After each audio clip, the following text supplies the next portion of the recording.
Welcome to All Wheel Driven, a podcast by Audi Club North America, where we explore all things Audi and the incredible people who bring it to life.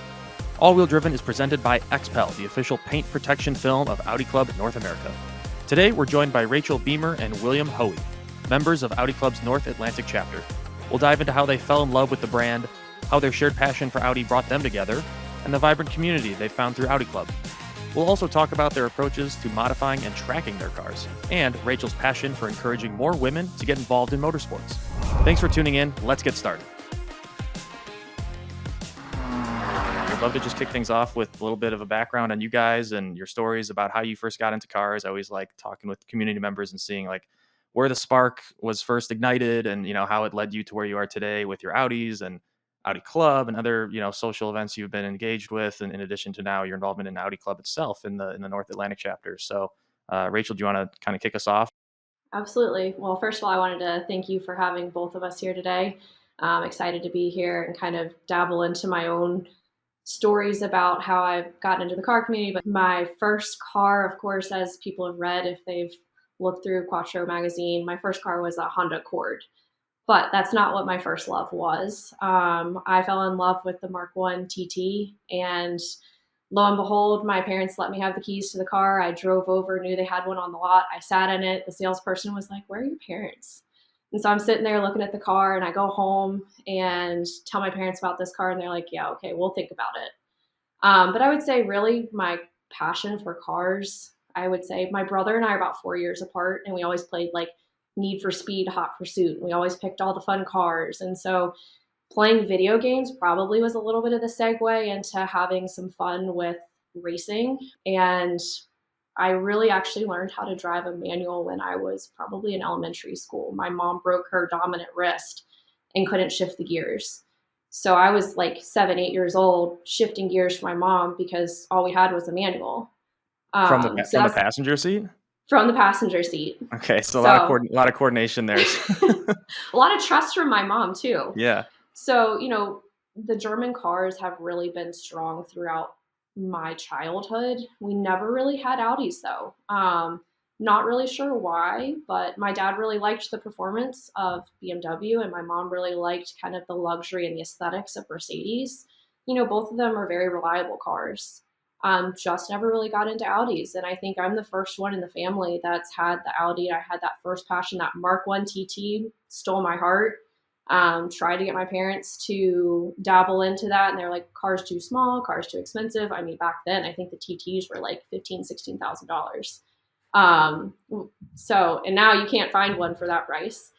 But we went to the dealership and started test driving cars. And my dad, because at the time, I kind of knew how to drive manual, didn't know the clutch mechanism as well. Because I was a new driver. My dad drove a Honda Civic Si.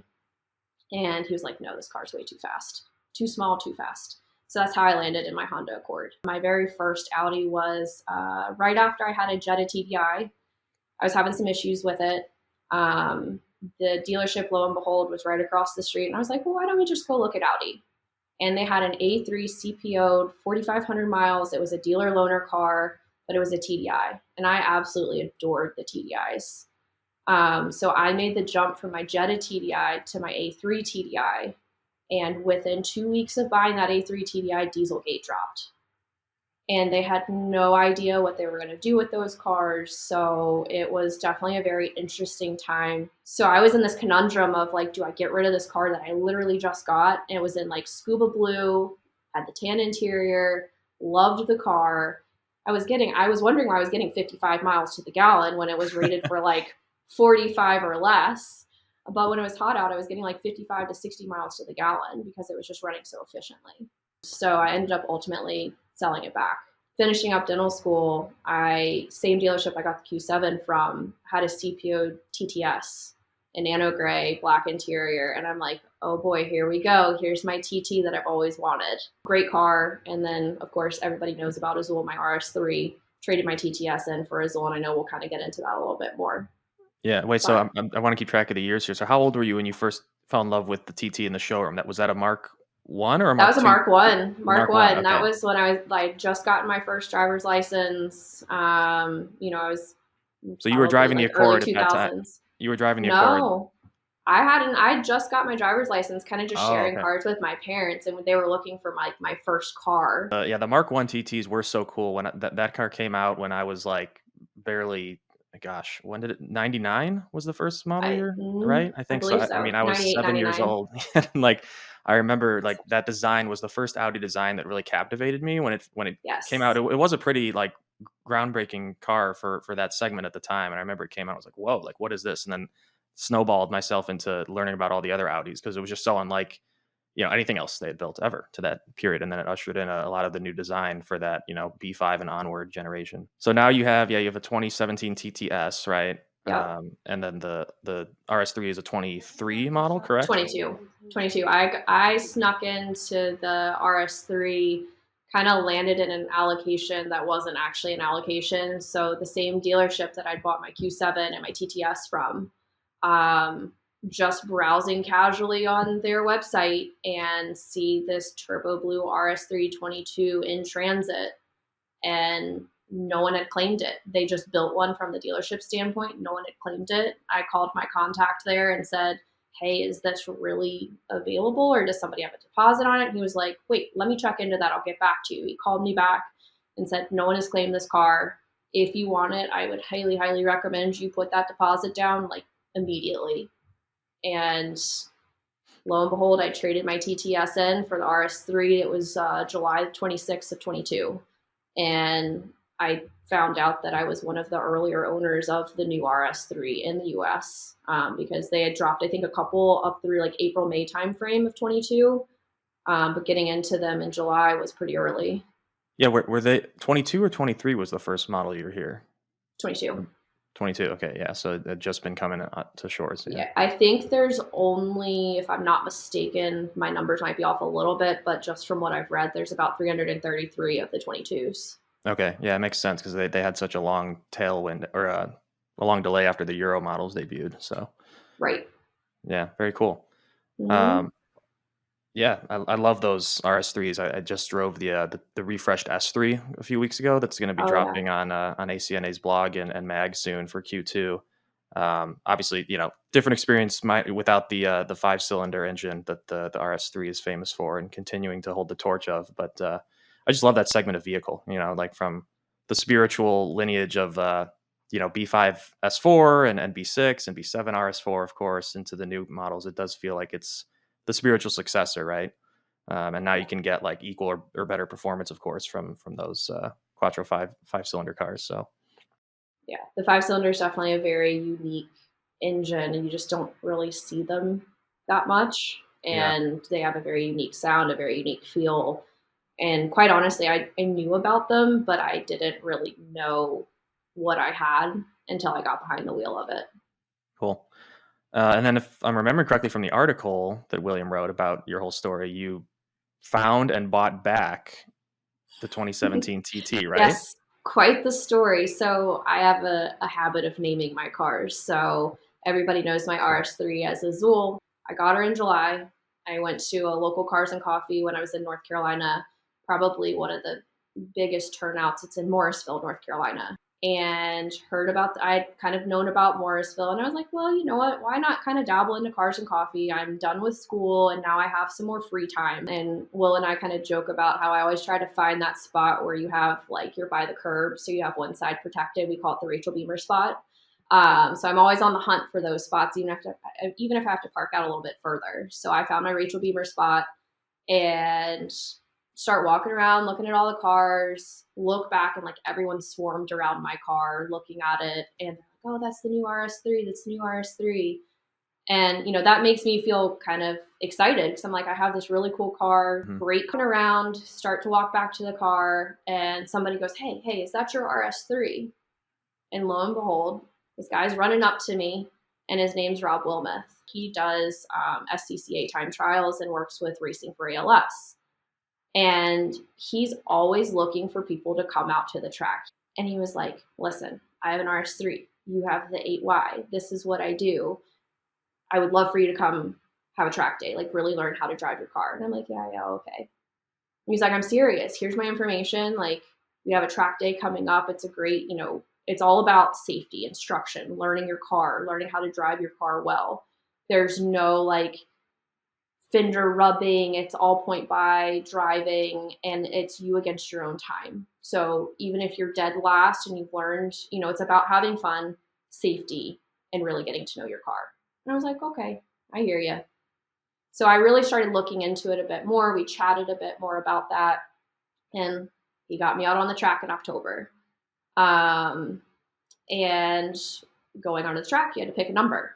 So I'm sitting here and I'm like, I got to pick a number that's meaningful.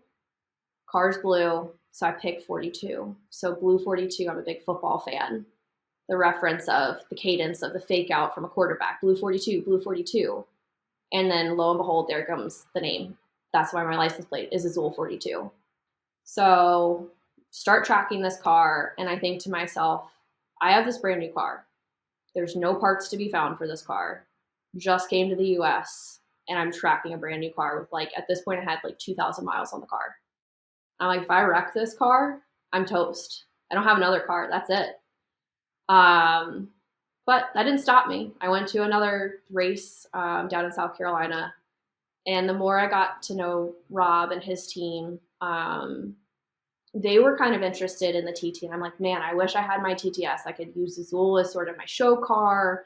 I could track her when I wanted to, but if I had my TTS, I'd feel a little less upset about sending it off the track or trying to find parts for this car. And after my second full day of time trials with SCCA in November, I start getting the itch for tracking more into the next season. So I start looking for TTs, TTSs, TTRSs, and I still had my VIN number for my TTS. And I found my car on Car Gurus in Kentucky. Same VIN, same everything. I'm like, there's no way that my car is still for sale almost 4 months later. Well, apparently the car went to auction, was in this like mom and pop, like used car dealership. They had everything under the sun, and it was my car. I'm like, I have to get this car back. So now I had my TTS and my RS3, and that's kind of how that came to be, is getting my TTS back. That I finally had my TT, and I kind of kicked myself for getting rid of it. But at the same time, I was like, at least the trade-off was I had the RS3 with 5-cylinder, brand new, cool color, great car, very dynamic with that, rear torque control where it throws all the power. That's something new. So now I had potentially 2 track cars. Your Audi ownership the first brand that you owned that you actually got like actively involved in the community, or were you pretty involved before dental school with other cars you owned and communities and Cars and Coffee and such? I feel like really Audi is what thrust me more into the car community. I mean, BMW, Porsche, everybody sort of has their little niche, but there's something about Audi owners that I just feel like it's very unique. And with everything aligning, it was like the stars aligned that I just so happened to have the Audi and found this group of enthusiasts and have just been thrust into that car community. And of course, because I've had so many different makes and models of cars, I appreciate all cars of all makes and models and their purposes. But there is something very unique about the history of Audi and how it became what it is. Yeah, I can relate because, like I said, just 3 cars. So my 2015 RS5 is my first Audi, and it's what got me into the community as well. When I bought the RS5, it kind of was like, okay, like I'm committed to owning my first like more serious performance car, and I should take this opportunity to get involved in the community, right? Because I have something special, and there's other people out there who appreciate that. So that was when I first joined Audi Club in the Chicago chapter. So you were in, I assume, you joined in the Raleigh. I did. Chapter, I did. and so then Rob is probably the first person that sort of introduced me to Audi Club. If you were a Carolinas member, he would basically give you certain access to trackside help, whether it's tires, you could rent tires from him, wheels and tires for track days, or, if you needed any sort of maintenance while you were there were certain things, if you were an Audi Club member, that he would honor for track days. But I think Probably the most memorable thing about what got me into Audi Club is I had met up with one of my dental school classmates in downtown Raleigh. Go and meet with her. We have dinner, hang out, and at the end of the night, she was going to come back and see my car. And this was like the one way where you can parallel park on both sides of the street. So as we're walking, we're chit chatting, catching up, and I'm like, we're almost there. And lo and behold, an RS5 had actually parked in front of me. And as we're walking up, I was like, oh, this is a super nice car. I was telling her about the RS5 and I was telling her about Azul. And we're staying there just chit chatting. And we'd probably been there for less than 5 minutes. And the lights go on to unlock the car. And I'm like, you got to be kidding me. So the guy walks up and, we're kind of chit chatting. I went and grabbed something out of the car and he was like, wait, is this your car? And I said, yeah, this is my car. And he was like, I actually parked here because I know what you have. And I'm like, okay. He's like, are you an Audi Club member? I said, no. He said, do you know about Audi Club? And I said, a little bit. And he's like, listen, here's my card. This is what Audi Club is. You really should join. Like, it's a really great group of people. So that was kind of like the second plug that I'd gotten of, okay, well, this is a sign. Within the last 2 weeks, I've had 2 people tell me about Audi Club. I really need to look into this. So I started looking into it. And I think even either that night or the next night, I went ahead and joined and did the 3-year membership. And have found that there is some really great benefits of being part of Audi Club, not only just from like the community standpoint, but just access to like all of these events. And some of them are Audi Club only events, but some of them are for non-members too. That brings hopefully more membership and more awareness of the club and the roles and purposes of the club. So I love being part of that and having that access and, hopefully trying to spread a little more awareness of it. But that's kind of how I ended up becoming involved in Audi Club. Very cool. Well, William, we've been doing a bunch of talking here. I want to hear your story as well with just your backstory as an auto enthusiast and how you got involved in Audi. And then, of course, you two met through Audi Club itself. So would love to hear more about that. Yeah, definitely. Thanks for having me on here and joining the discussion. To kind of back things up to where it first started, I first fell in love and grew attention to the brand with the Transporter movies series with Jason Statham. And so at that time, it was kind of around the B7 generation of Audi, and like just before, like just at the time where the B8s started to get released. And I was working for a developer for a summer internship at the time. And, I would constantly be going to different job sites with him and be like in the car and pointing out, oh, hey, here, look at that Audi, look at that Audi, look at that Audi. And so for my very last day with him as an intern, he was like, you know what? I'm going to take you out to lunch and I'm going to take you to an Audi dealership. And we're just going to test drive a car just for fun. And so I remember it was a red B8 Audi A5 2-door coupe.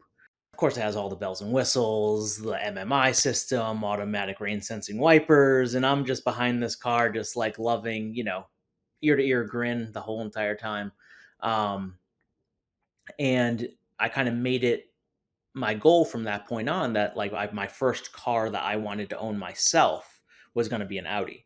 Right after I finished graduate school, the A3 platform had just gotten released as like the new sedan to the US, and with it the new S3.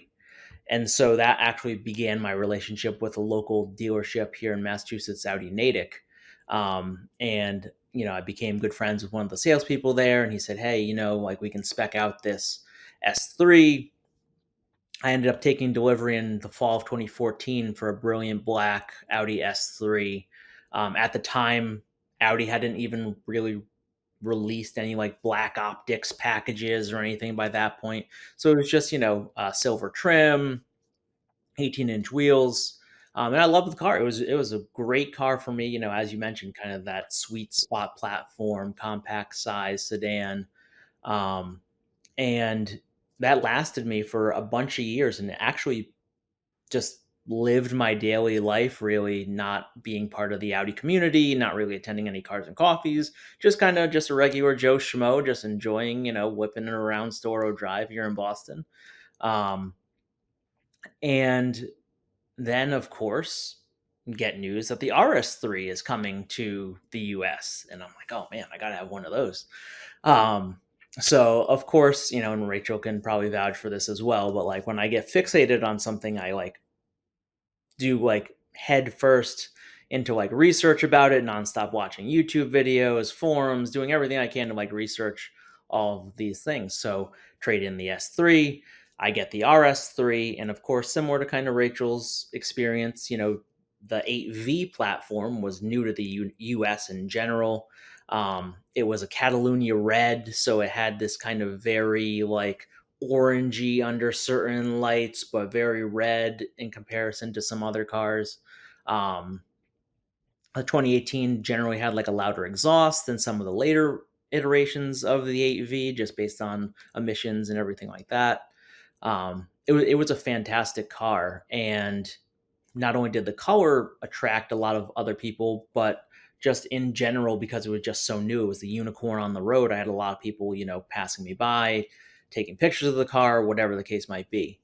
So at that time, I had someone reach out to me on social media and say, hey, I'm, part of this little like Audi group that's not really affiliated with Audi Club yet. We're having this little Wednesday night pop up a couple towns over from you. Would you want to, come by and tag along? And so, of course, I do. And that begins this kind of journey and thrust into the car community of like, then next thing you know, I'm like, wait a minute, these people love Audis just as much as I do. Where have they been this whole time? So I'm attending Cars and Coffees. I'm going to other German car related events. I'm going to pop up meets. I'm like, this, that, and the other for all 7 days of the week, fully immersing myself in the car community. And at that same time, the RS3s were still pretty sparse when it came to, people getting allocations, people taking ownership. There was a little forum on Audi Zine that was like people just prospective owners tracking their delivery of their vehicles. And I ended up seeing, hey, this person also lives in Massachusetts. Oh, this person also lives in the Boston area. And so I would constantly be like, hey, do you want to grab coffee? Do you want to grab dinner? Or like, you want to meet up at one of these Cars and Coffee events? Because we have similar cars and yours might be a different color, but, we're both exchanging information that we didn't really know about the platform yet. And before I knew it, there was like 10 owners. And then over the years, it was 15 owners. And then over the years, it was 20 owners. And it kind of began its own sub community within the car community of Boston, which was kind of cool. I end up actually going a period of time without a car, and at the time borrowing my former relationship's Crosstrek. And I'm cruising down these twisty roads in Vermont in this Crosstrek, and I'm like, I need another performance car in my life. I can't be without one. So I start searching far and wide, seeing what else is out there. I actually ended up toying around with the idea of a B8.5 RS5 for a little bit. Best bang for your buck, honestly, in my opinion, naturally aspirated V8. The price point's just right. Yeah, that's what I tell to everybody about that thing, because it's like you probably know the production numbers too. It's like there's less than, I think, 4,000 coupes in the Yep. US for those 3 model years compared to, tens of thousands of comparable M4s and AMGs and such. And it just Right. seems like, how is this not a little bit more, sought after right now, at least in terms of the secondhand market pricing? Like you can get them, maybe not like good driver examples, right, with miles and stuff, but still well cared for in good condition for surprisingly good value. Yeah, exactly. And there's something really to be said about the design of them too. They've aged Yeah. very gracefully. They don't look necessarily outdated. If someone who isn't necessarily as knowledgeable with the brand, if you, pulled up to an event right next to one that might be brand new, they might be thinking it's only a couple years apart. Yep. But so I kind of go through this whole dilemma of what car to get next, and lo and behold, I end up getting into another TTRS. So I'm like, okay, I've been in the same cockpit for the past 6 years, because the S3 and RS3, generally speaking, the interior hadn't really changed that much, minus a few carbon trim pieces, but you still had the pop-up screen, you still had the circular vents, the MMI was the same, there wasn't really anything visually different. I needed some reprieve from that standpoint. So the TTRS, similar engine, I kind of knew some of the bolt-ons and some of the other aftermarket modifications at that point, so I was comfortable with that. But obviously the interior drastically different, car's lighter, feels different. And so I ended up just going full send with the TTRS. I had a 2019 at the time, but now I'm in a 2021 TTRS. Love it. I have no plans on parting ways with it anytime soon. But, I've always been an active participant on social media and Instagram and posting a bunch. And that's kind of where Rachel and I's story kind of began to intertwine a little bit. I would constantly be posting photos. Rachel and I connected. We jokingly, go back and forth. I trolled her in the comments over one of her posts about, We sure she took did. a picture of some horses grazing in a field, but with her car parked next to it. And there was a poll question about, would you rather have the 2 horses or the 400 that the RS3 had? And of course, I was the one person that said, well, I'll take the 2 horses. So that definitely caught her attention, and it's really been more or less nonstop ever since. But yeah, generally speaking, that's kind of what brought the two of us together. And to this day, we're still obviously active in the car community. Yeah, very cool. And then it sounds like, Rachel, when you guys met, before you moved up to Boston where you are now, you were commuting back and forth a lot, right? Flying between Raleigh and Boston, and getting involved basically remotely in the community. Like, you were going up there for community events and of course to see Will as well. So that's pretty serious dedication on your part for in terms of being the community member that you are. Like, was your Audi ownership the first brand that you owned that you actually got like actively involved in the community, or were you pretty involved before dental school with other cars you owned and communities and Cars and Coffee and such?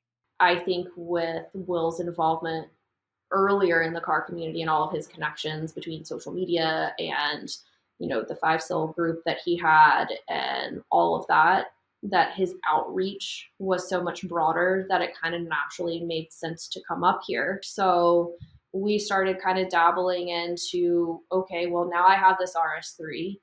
I've really not had the financial means or the time or the access to people that could really help me modify the car. And I drove the car all the way from North Carolina up to Boston. I will never forget it. I worked that day and left at 1 o'clock from the Raleigh area in the afternoon and drove all the way up to Boston one night and got here at 2:30, 3 o'clock in the morning, I think it was. And ended up just leaving my car up here from that point forward, because next up was our big trek down to AVF, or the Alpine Volks Fair in Helen, Georgia. So during that period of time, I brought Azul up, and he was able to get lowering springs put on by a friend of ours, Jake, who at the time worked for Audi and is now at a local shop. But Jake graciously helped install these springs on a new platform, or the 8Y that no one had really touched, and did a fantastic job on it. And I said, well, I'm just going to leave her up here and I'll fly up and we'll drive down to Georgia together. But for the most part, once the RS3 came up here, was pretty much up here before I moved up. So yet another way that I could take my car and integrate my car into the car community up here. At first, it was just being passenger princess in the TTRS. And then once the RS3 came up, we started showing up to events together, which was kind of a really neat dynamic of meeting people before I ever even moved up. And I constantly was getting the question, are you moving up? Are you moving up? Is the car staying? So, it was really nice to feel very integrated in the community before I even made the move. It's a pretty big move. But it was nice to feel like I already had a community and friends before just jumping into such a big change.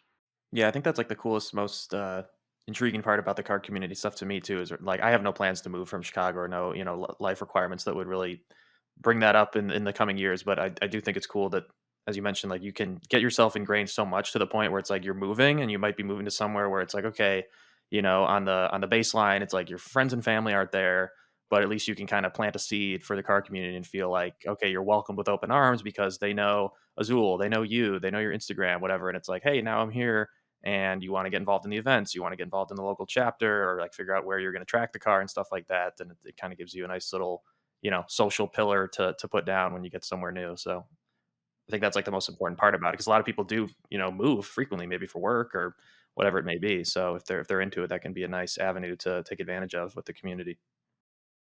Definitely. And I think also, to that point, creating an event is one thing, but the younger demographic, or even just generationally across the board, um, a lot of people are relying on social media, trying to develop communities online that are sharing information and knowledge. Oh, hey, I just got this 2015 RS5, where do I start?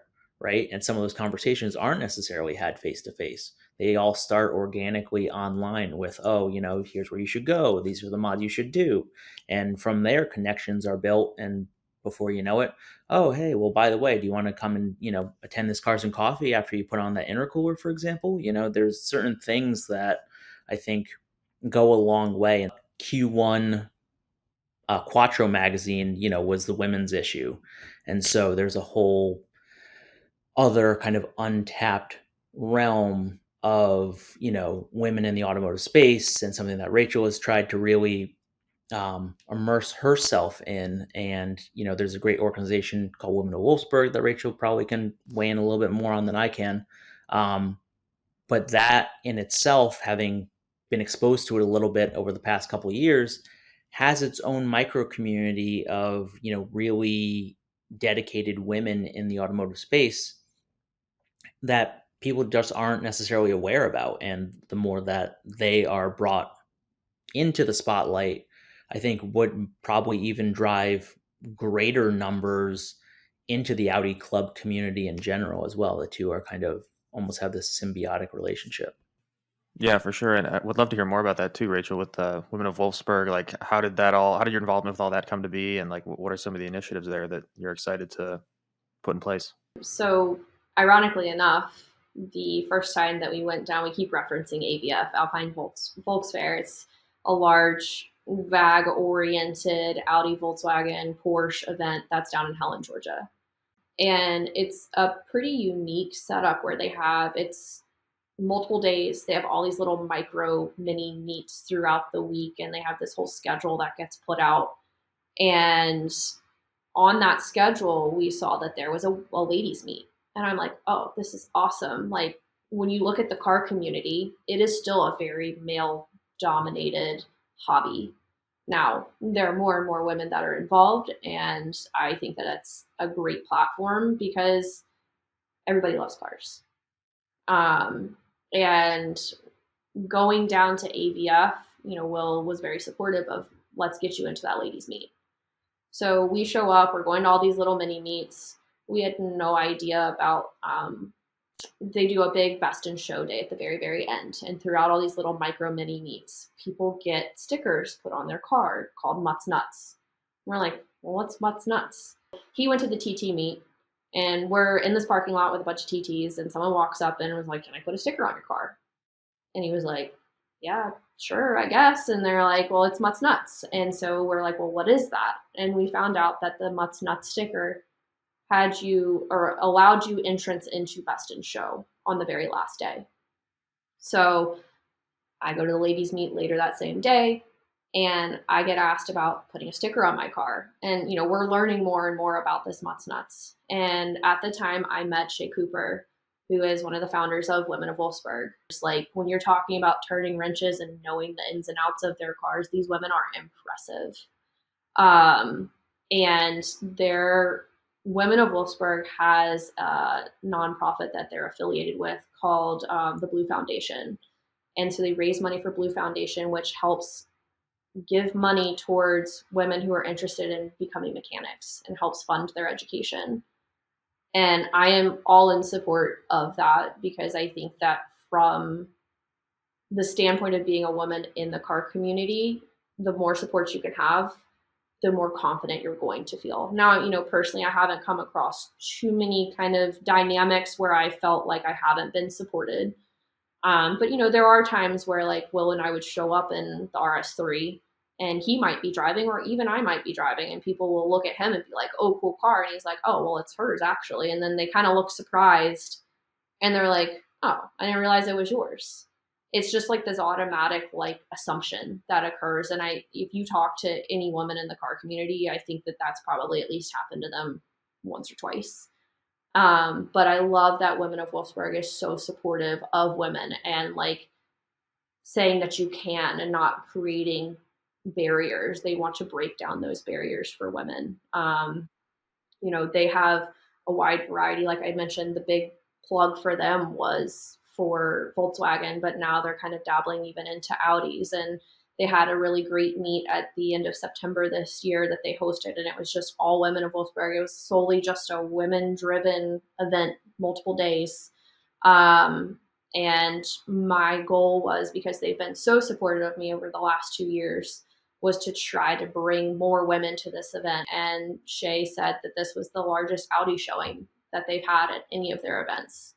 So me bringing awareness to such a strong women-driven, women-supported car culture is my goal. And, I never want to be a barrier. I want to be able to help and mentor and make women feel more comfortable in what they have. Totally. And that's, great objective, of course, with the contribution to the education and everything, because it's all about the, breaking down the barriers and opening up those entry points is the key thing to keep them engaged and present, right?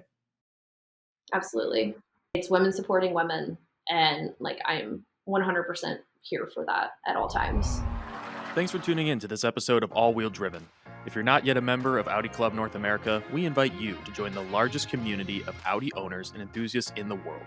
By joining the club, you'll elevate your Audi owner experience with benefits that quickly pay for your membership, including up to 6% off MSRP on any Audis, new or leased, a quarterly print edition of our Quattro magazine delivered straight to your mailbox, exclusive events and educational opportunities like high-performance driving programs, social gatherings, and international tours, premium discounts on top tuning brands like 034 Motorsport and Integrated Engineering, comprehensive insurance coverage and savings from Amica, Hagerty, and Lockton, plus many other benefits. Whether you're looking to sharpen your driving skills, save on trusted brands, or build connections through one of our 32 regional chapters, Audi Club offers all of this and more. Join us today at AudiClubNA.org and become part of a community driven by a shared passion for Audi. I would love to hear more, like, with both your cars and the work you do on them. Like, I'm a big stock guy. Like, everything I buy beyond just the Audi, it's like I want to keep it fully original, not just for, resale and stuff down the road, but I just like to feel like I'm getting the experience that it was when it left the showroom floor. So I have, like, honestly, very minimal knowledge of like where I would even begin in the world of like modifying, in terms of like deciding what I would want to do, where I would do it, who I'd take it to. So we just love to hear your perspective on like, what's your approach to modifying your vehicles? Do you go into it kind of with an image of what kind of build you're trying to go after, or has it been more iterative for you? I feel like for me, just because the 8Y was so new to the US when I got Azul, I was limited on what I could do. So that has allowed me to be a little more meticulous and slow, but at the same time, maybe a little hesitant on doing too many modifications too soon, because there hasn't been a lot of R&D on how something's going to perform. Love having Will as a resource because he's had an RS3 and done modifications, albeit the 8V platform. There are definitely some differences between the 8V and the 8Y, even just from like bits and pieces within the engine bay itself. So some parts don't necessarily, even though it is the 5-cylinder, don't easily transfer over. For example, the turbo inlet, we found a little hiccup with that. It doesn't exactly match up. So there's some workarounds between the cars. And even though he has the 5-cylinder and the TTRS, there's minor differences between the engines. So I think for me, kind of the first thing is kind of aesthetically looking at the car. So lowering was kind of the first natural progression for Azul. And then that came with spacers, of course, to get the fitment, flush fitment. And that kind of was it in the very beginning. And now she has a combination of a body kit from CT Carbon. I have canards and the rear diffuser and a lip spoiler that are from CT Carbon. They were awesome to work with as well. So I sort of have like this hybrid body kit, again, kind of relying a little more on the aesthetics of the car. Going into the season, I think we're now at the point where performance modifications have been done a lot more on that 8Y. So I'm more comfortable starting to kind of dabble into the performance modifications. I don't think I'm necessarily at the point of tuning the car yet. I still have a little bit of factory warranty left. But, kind of staying more on bolt-on realm of modifying from a performance standpoint for me, I think is where I'm comfortable at just for now. And then maybe later on, as the car gets a little more age, or I get a little more comfortable with what is actually out there for the 8Y. They just broke the ECU tune for the 8Y, so tuning is newer on that platform. So for me, kind of like OEM Plus is sort of where I'm that sweet spot of like bolt-ons, aesthetics, some minor modifications that are performance driven, but not straight to a tune. Yeah, makes sense. And then you've got sounds like I'm hearing Will is your built-in R&D to a point. For some of Exactly, these cars. Yeah. exactly. Yeah. And I definitely think, it is somewhat of an iterative process, and some of that comes down to cost. The RS tax is definitely real when it comes to these cars, and engine builds can get to 20, 30,000 pretty quickly. But it also, for me, has been everyone thinks about the TTRS and how quick you can get it in a straight line and the big turbos and everything like that. And for me, I have taken a somewhat different approach, only because when you start to get to certain power levels of that degree, you lose a little bit more of the primary functionality or reliability of the car, especially for the long distance driving that her and I have done. We don't trailer our cars down to Helen, Georgia for AVF. We drive them. We do the Tail of the Dragon. We are going up to Burlington, Vermont, which is 3 hours away. We'll go up to Brunswick, Maine for a show. That's another like 3 hours away. So we're doing a lot of these, multi state, longer distance treks, and it's just always nice to have a little bit more peace of mind with, okay, well, I'm not necessarily going to throw a rod through my hood, if I do something or travel too far, or there's something else that just you're leading yourself more vulnerable to having things go wrong, which is great for whatever you're trying to do. That's just, for me, not necessarily my goal with the TT at this point. And I think, to Rachel's point as well, there is a little bit more of a limiting factor in, the ECU is just being talked about getting, unlocked. And yes, Cyvex is a potential option for that, but it's also a $10,000 or close to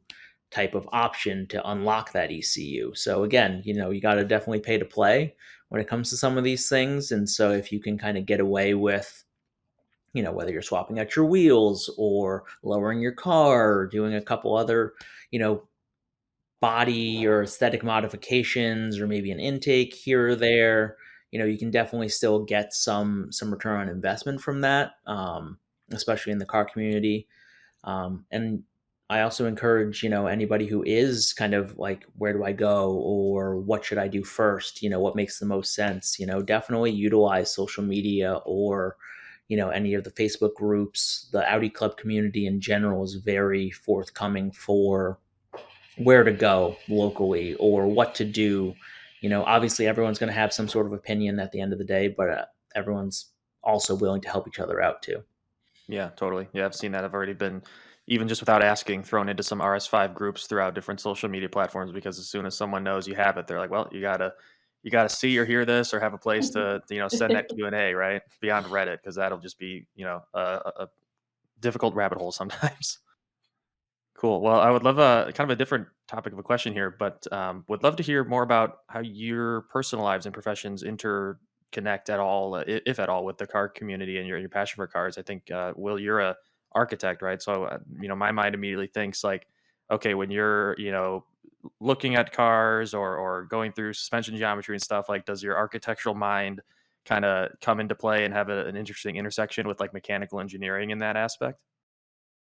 Um, Not necessarily like that direct of a correlation. I think for me, just design in general, design from an architectural standpoint, design from an engineering standpoint. Hmm.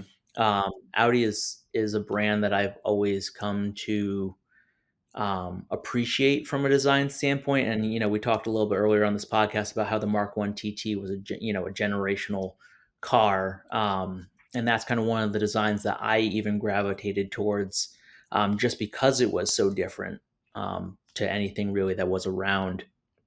And I think that for me, some of the peak Audi design was that B8, B8 and a half generation. Even the All Road that we keep referencing as the workhorse is a B8 and a half 2014 All Road, and the lines on it, the DRLs, everything about it, I think just has aged very well. And a lot of that is reflective because of the design and engineering behind those things. And even the RS5 rotor wheel is something that is like a timeless design, that it's recognized as, oh, that's the RS5, or like just an S5 rotor wheel has a very timeless design to it that's very recognizable. And so from that standpoint, from a design standpoint, I think those are probably where I draw the most parallels. Right. Yeah. Just a good eye for design, basically. Yeah. I feel like I can relate to some of that too. My dad was actually an architect, and I feel like maybe I inherited some of his like design eye because yeah, some design is always a big thing for me in general with cars, but it's with the interiors, like you mentioned, the B8 and the B8.5. I think that's like a golden era of Audi's interior design in terms of both quality and just like the ergonomics of everything and just how things function, what you operate where.